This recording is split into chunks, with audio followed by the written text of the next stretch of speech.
Hi, in this video I want to show you how works mechanics which sets time framework of the clock.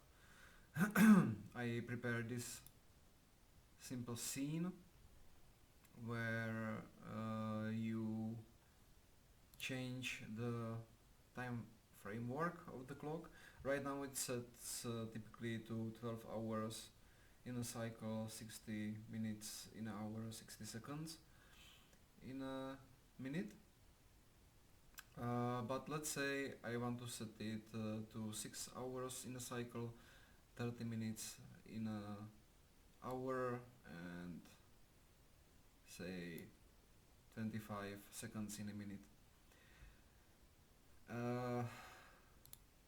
I just click set and the clock sets itself.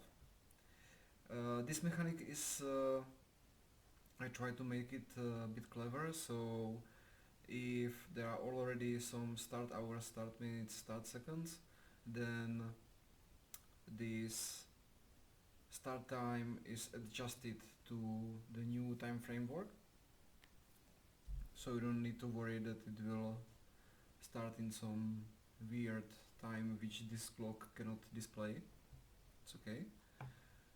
And that's basically it. As you can see the scene.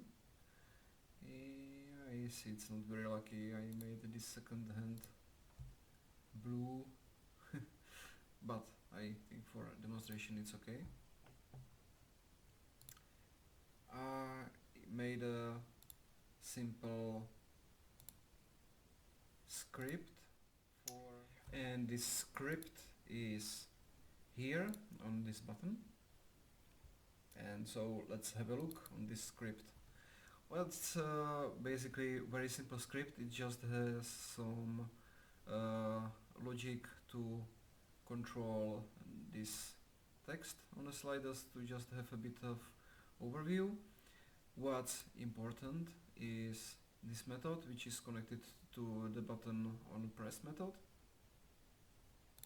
Yeah, like it's here subscribed, and this method it has 7 parameters, and where you are setting the time framework, so you need to set how many hours are in a cycle, how many minutes are in an hour, and how many seconds are in a minute. So this you set in these first 3 fields. In following 3 fields you set from what time this clock starts, and last parameter is optional. It's by default set to true, and it says if clock should be active upon changing time framework. That's basically it. It's very helpful if you want to somehow change time framework for your game, or control some progress bar which is dependent on the time, and it often change the time, like if you take some time bonus and you need to change actual time, current time, or if whole time frame is going to be larger. With this you can all set it all in a simple way. It doesn't always need to look this complicated. Usually when I'm using this method in my games, it often look something like this.